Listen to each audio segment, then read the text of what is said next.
We'll start off with a few comments from our special speaker, Hongbing Qu, who's joining us from Hong Kong. We will be talking about planning for the rebound. So how should we think about the post-COVID world in terms of the Chinese economy and the Chinese economy's impact on the world economy? And to be slightly parochial, how will it impact us here in the UK? So we will chat for about 10 minutes or so. And of course, the most stimulating and interactive elements of these forums and webinars is always your questions. So please do send in your questions and we will have Hongbing answer all of your pressing questions about the Chinese economy. So with that, I'm going to ask Hongbing for the first of my questions around the impact of COVID-19. So Hongbing, I suppose the first thing we'd all want to know is, what is the impact of COVID-19 on the Chinese economy? Is it recession? Is it worse? Is it better? And I suppose crucially, when should we see a recovery? Right. Thank you very much, Linda, for your kind of hosting this kind of discussion. It's a great pleasure for me to join with you to discuss this very interesting topic. And yeah, your first question, whether the virus outbreak is going to cause a recession in China or not, I would say officially never. China officially recession, the word of recession is not in the dictionary of the Chinese official language. So you will never hear anything officially statement or talks about recession. However, the official numbers is already tell you that in the first quarter of this year, the Chinese GDP growth rate has contracted by 6.8% year-on-year. Okay, it's a contraction. Pre-crisis, we're talking about 6% growth. So it's a big swing from 6% positive growth to a negative 6.8% growth. So we call it, in Chinese, we call it a contraction. We don't call it a recession. That's how the Chinese try to basically how the Chinese different from others. But anyway, I think basically, I put this in a broader perspective. I mean, Linda, you know this. You write a book about China's growth, kind of the history and the future. This is clearly the first time for us to see such a sharp contraction in the Chinese growth, probably since the Cultural Revolution. For most of the audience today, maybe they never see this in a lifetime. Of course, I saw this in lifetime, but I didn't see that for the last 40 years in my career time. But I did see the even worse than this, during the Cultural Revolution. But this is basically unprecedented kind of the economical contraction in China, at least in the last 4 decades. Yeah. It's not just about GDP numbers. As also, you also say, look, for instance, the household income. The average household income is also down by nearly 4% year-on-year for both urban and rural households. We never see this before. Even during the Asia financial crisis, the SARS pandemic, as well as the major political events back to the late 80s, we never see a period where the average household income has shown basically a decline. So in a nutshell, I think the official numbers just tell you that this is the virus outbreak has already caused the unprecedented kind of negative shock to the Chinese economy, to the people's income. Yeah. And then the question here is that, and then so what? The China in terms of sequencing, China, we all know, is the first to get into this pandemic, and then also is the first one to lift the lockdown. And then, people talking about, there's going to be a rebound after the lockdown. But so far we hasn't really see a V-shaped rebound. We just see some pickup, some significant improvement for sure. But the recovery so far has been pretty slow. Sorry, I give you a very long answer for your very, very sweet and short question, but I'll stop here. But it's a very comprehensive question, and I think really gave us a lot of insights into how we should be viewing these very dramatic figures about the Chinese economy. I suppose my next question is going to really get you to just give us a sense as to what do you think the government will do to try and support the economy, and what you think it should do in terms of trying to really cope with a slowing economy? Okay. First, let me basically slightly twist the sequence of the question. Let me talk about first what it should do. I think they should basically start to take the whatever it takes approach to stimulate the most demand. Yeah, but this time around, I think apart from those kind of the traditional tricks of put the increase government spending into in railways, bridges, or this infrastructure project, this is needed. But however, I think even more importantly this time around, what they need to do is basically to mobilize more fiscal resources to subsidize the companies and household who's already get directly hit by this pandemic. I just basically can't forget about this kind of the official number, which is 4% down in the average household income. And of course, there's a lot of the people whose income has been very little effective. For instance, if you work for SOE, if you are the government officials, of course you won't see any impact. But however, the average household income is down by 4%, which implies that a lot of people, particularly for those people who work in the private sector, people working in the SMEs, their household income is down a lot more than this 4%.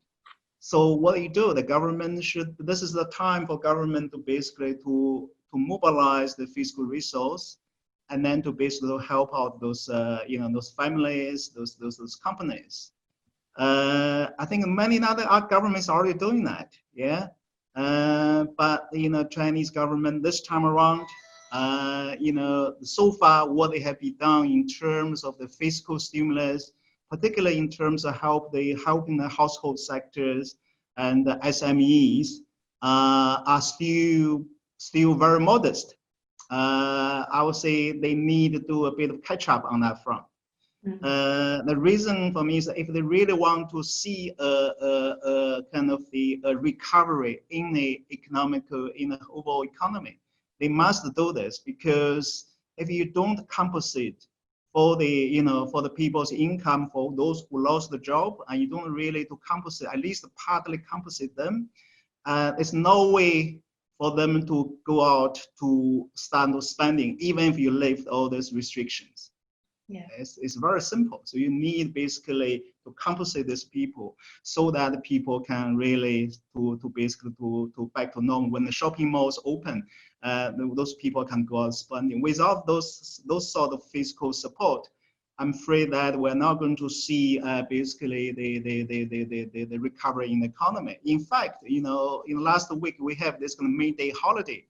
Yes, there's a lot of people in some kind of the areas, but if you look at the official numbers, the total kind of tourist spending during that kind of the public holiday week is still 40% down compared with the same period last year.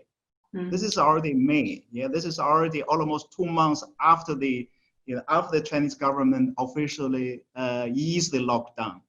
So you can see, people are still cautious in terms of spending going out. And I think partly because the behavior, psychological people still worry about the virus, that's for sure. But even more importantly, I think the income. Some people's incomes get hurt. So therefore, I think in terms of what government should do, yeah, please do more, particularly do a bit of catch up. I mean, all they need to do is look at that in another countries, what they have been doing in terms of help of the SMEs, the household sector, and China have plenty room, so I think they can do more. And the NPC meeting. Sorry, yeah, can I jump in, because your comments has already elicited a number of follow-up questions from our attendees, so I might just put a couple of them to you. One question that's come in has said, in terms of in RMB, how much fiscal stimulus is needed to return to normal, or what the trend growth rate should have been, and so if you could address that, I think it's a good follow-up. And what do you think, if they don't do it, why? What is the constraint on the Chinese government? Right. Okay. Everybody remember this kind of famous 4 trillion RMB's fiscal package China introduced back to year 2008. Yeah. I think China need to do at least double or triple of that amount of the stimulus in order to bring the economy to a normal level. Why? Because the economy 10 years later, 12 years later, the size of the economy is much bigger. And then, the negative shock on the income and also on the economy is much bigger than the year 2008. Yeah. So you basically do the simple math, they need to basically double or even triple the business size of the economy. But however, so far they hasn't yet done that. Why? I think a couple of reasons. One is that in the recent years, everyone, including the private sector, some of our friends in the private sector, in the academic, even in the Western country, has been pretty critical about what China has done back to year 2008. Everybody believes that's an overreaction, and everyone is criticized for them in terms of the side effect of the high debt levels and then the property overheatings. So the psychology of the policymaking in Beijing here this time is that, okay, let's be careful not to repeat what we perceived as the a policy mistake back then. I think that's probably one of the psychological constraints in this. Secondly, I think indeed there are still a lot of people are worried about the trade-off between stimulus and then the debt accumulation. Yeah.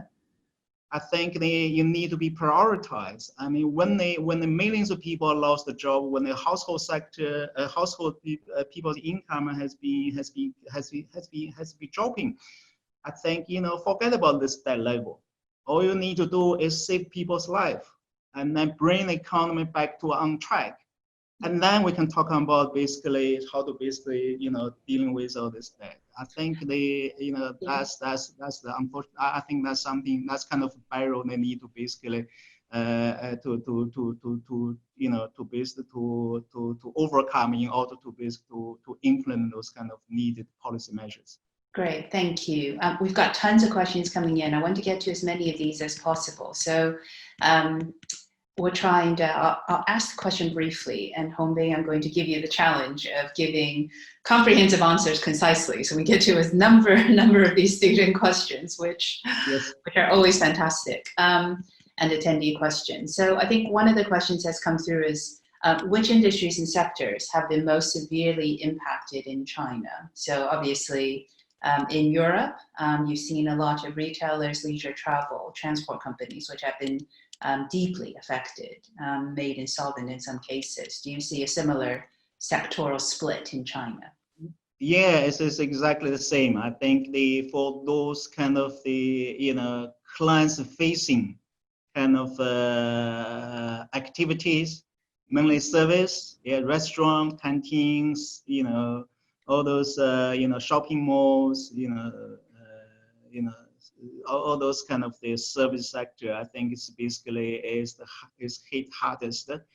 We also see, the transportation is also another sector is down, and of course, traveling, tourism, and then, even the production side, we also see basically some disruption in terms of the, production supply chains as well.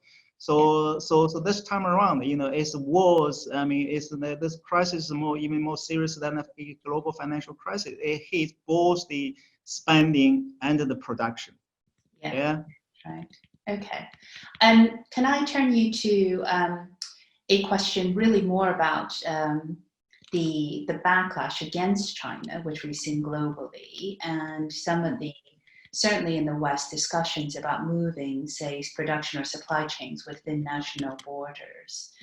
So if you could say, the question has come in that says, will we see a return? You said basic essential goods will be produced domestically rather than in China. So really supply chains moving out of China and countries producing things within their own economies. Yeah, clearly, I think there is a natural response to the fact that during the pandemic, there is a shortage of those basic kind of the healthcare, product, and everybody's fighting for that. All of a sudden, they realize that, okay, we can't rely on, other people to, to supply us with this necessary kind of the, equipment. I think it's understandable. So everybody now all of a sudden talk about the basically we should produce those stuff for ourselves.